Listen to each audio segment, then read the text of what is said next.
Salutations, mortals and children of the night. I am the Vampire Otaku, and this video is going to be about Akira, the movie and the manga. I'm going to be comparing the two, things that I like, things that I dislike, things that were different, and things that were similar.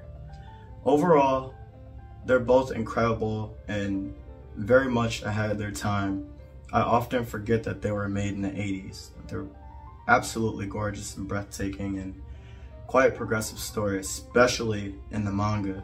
With that being said, Neo Tokyo is blowing up. Prepare yourself.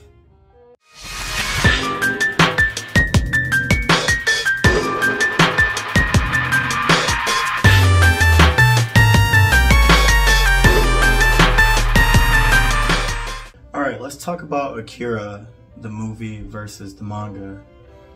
In the movie, obviously it's a lot shorter. The manga series was like 12, 13, 14 volumes. I have the collector's edition and hardcover, so it's 6 really big volumes. There's only like 90 minutes in the movie, and they both start at different times. So in the movie, the biker gangs were more violent and more destructive and more deadly, like knocking each other off their bikes, blowing things up, just being menaces. And the manga didn't really have that vibe. Like, they were more like punks and outcasts, but they weren't. In the movie, they were basically terrorists. So it was a really interesting different dichotomy. The movie was absolutely beautiful. So many colors, so many different perspectives and views, the camera views. Everything was done so well that I forgot many times that it was made in the 80s. I watched the Blu-ray, the 25th edition, and it was really well done. The movie took out a lot of characters. Well, I wouldn't say a lot, but a few that were, in my opinion, very important to the story. They took away the rivalry between Lady Mayako and Akira himself and his Neo Tokyo. Not even a gang, just his whole territory. A lot of that was taken out. Akira really wasn't in the movie like that. It was mostly Tetsuo, which I'm not complaining. Tetsuo is an amazing character. And you have the iconic scene where, you know, Tetsuo was saying, "Leave me alone," and in his head it's like hurting and stuff like that. I'll put that here. This is another version, the one that's really popular. Hey, wait a minute. Where are you going? Leave me alone!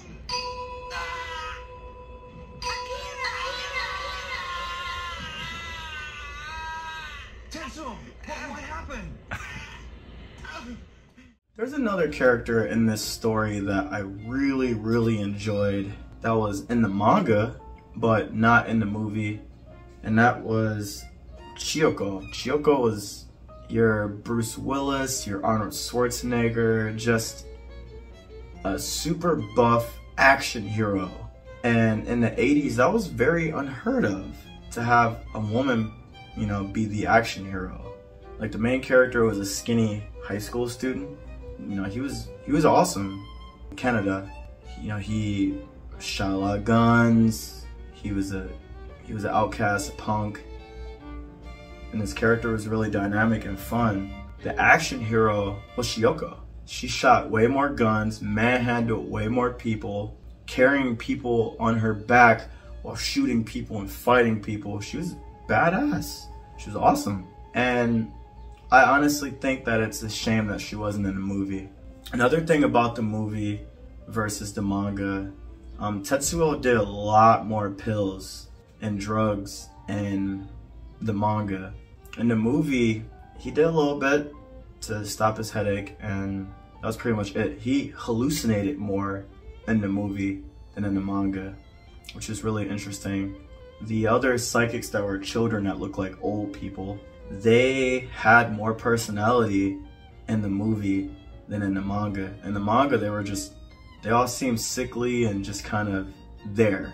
But in the movie, they were making things happen. They were doing things, they had purpose, they really worked with each other. So that was a very interesting dynamic. There were a lot of relationships between characters that were really shallow in the movie.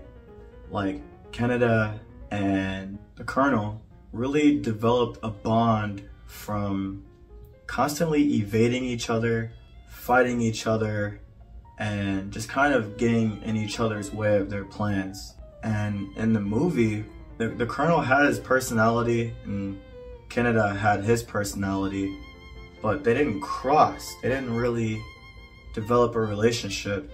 And the Colonel never got hurt in the movie. In the manga, I think his leg got broke.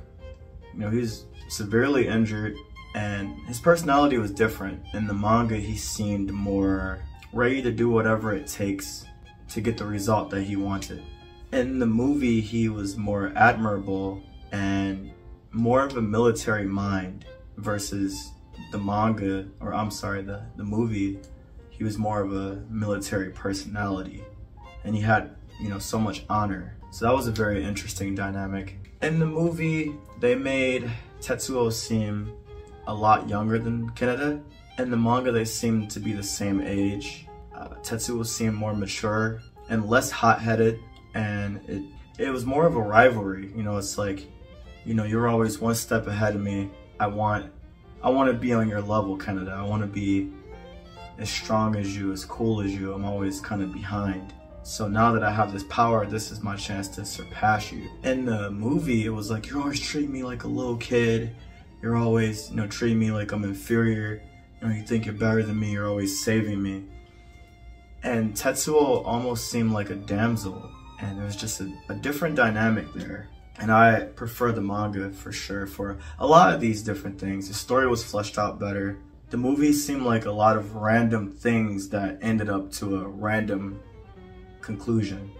The manga, it explained how, hey, we had these science experiments go wrong, caused a giant explosion, Akira's locked away, and, you know, we don't want to deal with this anymore.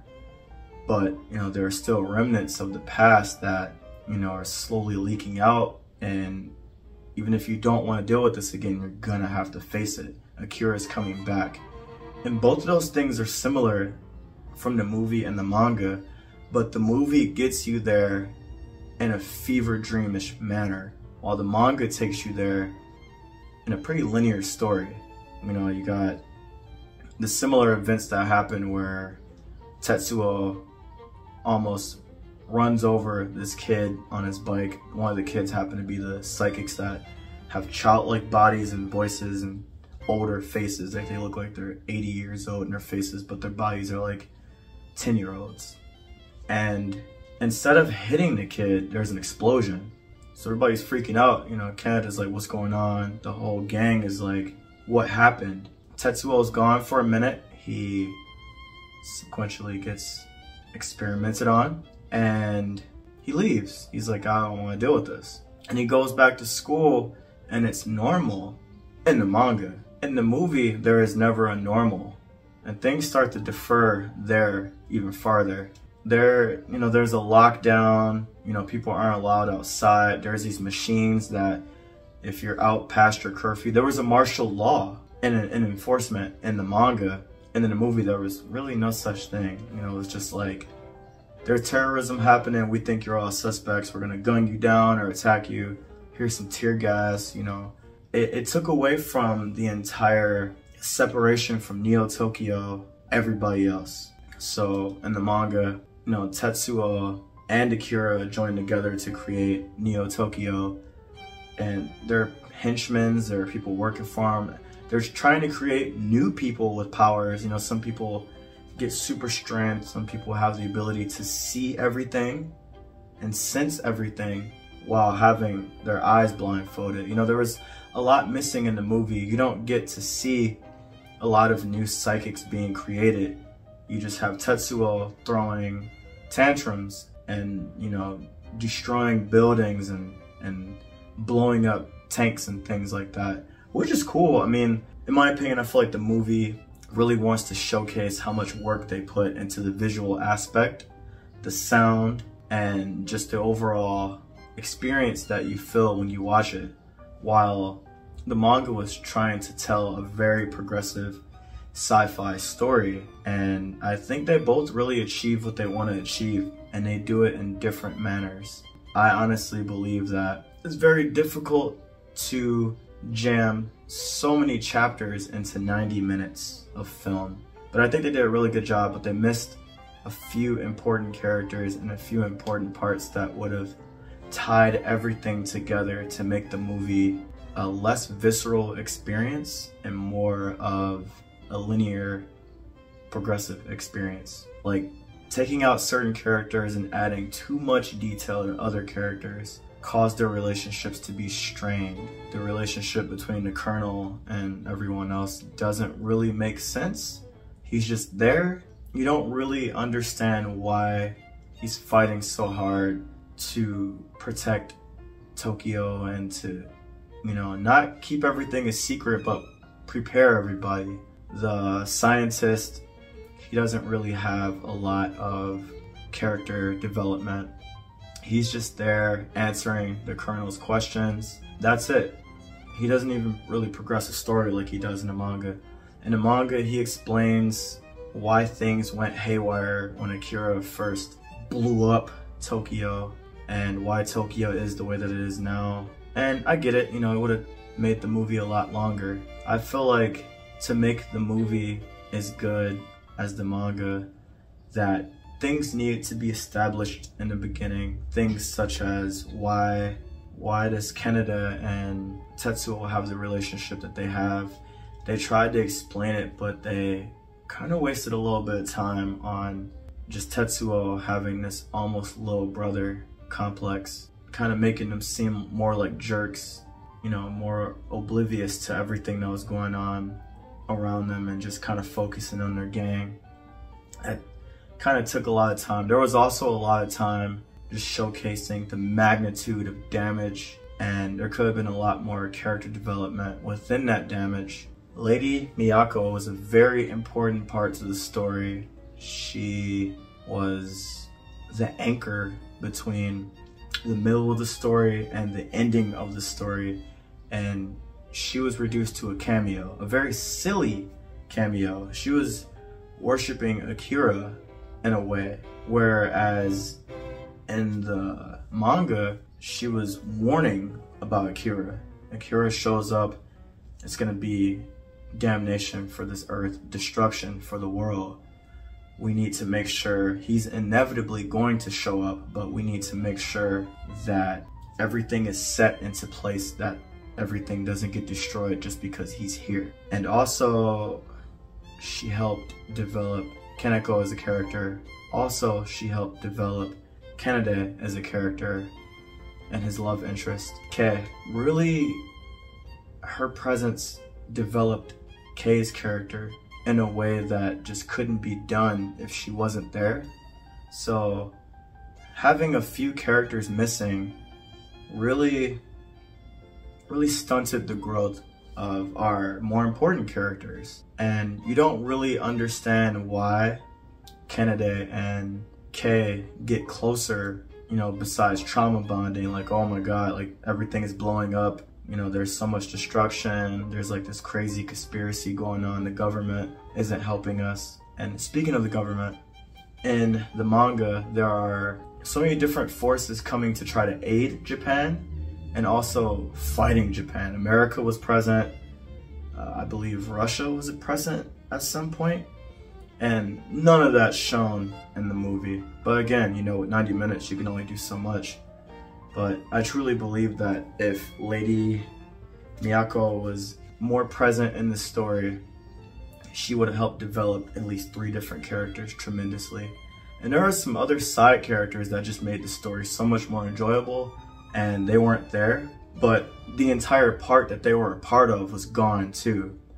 The part where Lady Miyako versus Neo Tokyo was warring against each other and shooting each other, and just, it was going haywire. Like, there was basically a war, but it was a civil war, you know, people amongst themselves. You know, it's like the police, you know, fighting against the civilians. You know, it's not nearly the same magnitude or the same progression of story that could have taken place based on the manga and the movie.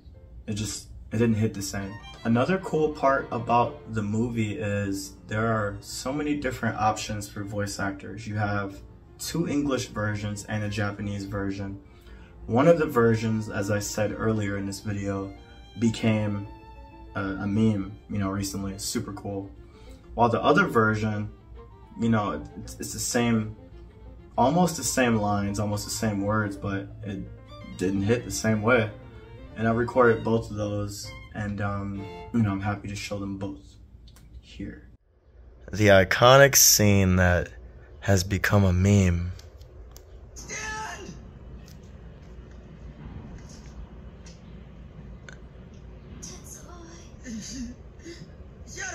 Tetsuya is such an asshole.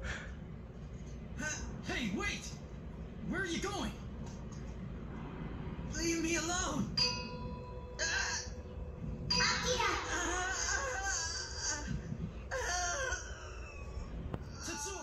With that being said, I absolutely implore you to read the manga, especially if you've seen the movie, because you can make your own comparisons and see which one you like more. I really believe that the manga is leaps and bounds better than the movie. But that doesn't take away from the movie. The movie is incredible. It's still really good. It's just the story kind of bounces around. It stays linear, but there are certain parts that aren't connected. It's very disconnected. If we're gonna talk about art, the manga wins again, but in a different way. Like, the manga is very detailed, very beautiful, so much line work and shadow and realistic characters that we don't even really do that more in modern manga, have been done in this 80s manga. The movie wins in a different way, but in my opinion, I believe the manga looks better too. They had more colors used in this movie than really any other movie at the time that was animated. Correct me if I'm wrong, but I believe it used more colors than any other animated film of that time. It was legendary, and it deserves to be overrated, if you want to call it overrated. It deserves its place in history, and both of them really hold well during, through time. They both stand the test of time, but the manga even more so, because the dialogue is better, the art is absolutely beautiful and detailed. They made a box set for it, they made a new version for it that you can enjoy. Same could be said for the movie. You could get it on VHS, you can get it on DVD, and you get it on Blu-ray. And I don't know if there's a 4K out for it, but if not, they'll probably make one eventually. They're all really beautiful. You get the full beautiful color of the movie, you get the amazing detailed art of the manga. And I'm gonna show you that art now.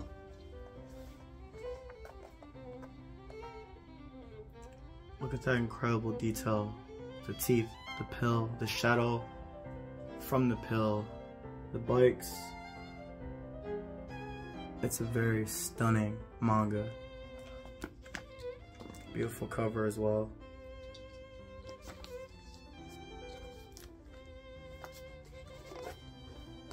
The cities, the perspectives, the landscapes, the textures, the shadows, the highlights, the hair, the noses, the eyes, the faces, the proportions.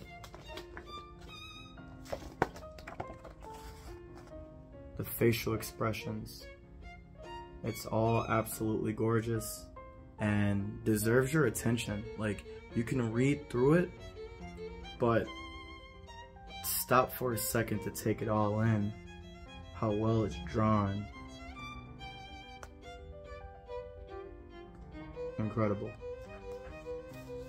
So that being said, I want to say that consuming this story, watching it or reading it, are both valid ways, and they're both incredible. But in my opinion, if you want to get the best out of Akira, read it. It took me a while to get through it because there's a lot of content, but I like that. But if you're someone who wants to get to the point, hurry up Let me get to the result, the conclusion, the action, the ending. Don't read it, because it's a roller coaster. It's gonna take you. And the movie just kind of teleports, conclusion. So if that's more your cup of tea, you'd like the movie more. And the movie, there's like so much amazing history, prestige with it. Like, it was very important for anime as a whole. And I'm really happy that it exists and that I was able to watch it again as an adult. I watched it as a kid, but I didn't finish it and I forgot everything. So rewatching it as an adult, it was a brand new experience, and I just finished reading the manga. I understand why it's so important and why it's held in such high regard. Again, I'm happy that it exists and we have access to it in the best formats like Blu-ray, a hardcover edition. And by the way, if you're one of those people that don't like reading your manga left to right like a regular book, the paperback version is like that. You know, it's left to right. If you want to read all your mangas right to left, you know, like most mangas are these days, the collector's edition, the box set, the hardcovers, has that covered. It's printed right to left. Amazing paper, amazing quality. It's stitched spines instead of glued, very high quality. The box set comes with a lot of extra goodies. If you haven't seen the box set, I highly recommend you check out my Beauty of Box Sets video. I really enjoyed that video. It was a pretty fun video to make. And I go into detail about the Akira box set along with Claymore and whatever other box sets I have up here. Yeah, either way you consume this story, it's going to be incredible. Thank you for listening to me talk about Akira. And I have one more thing to say.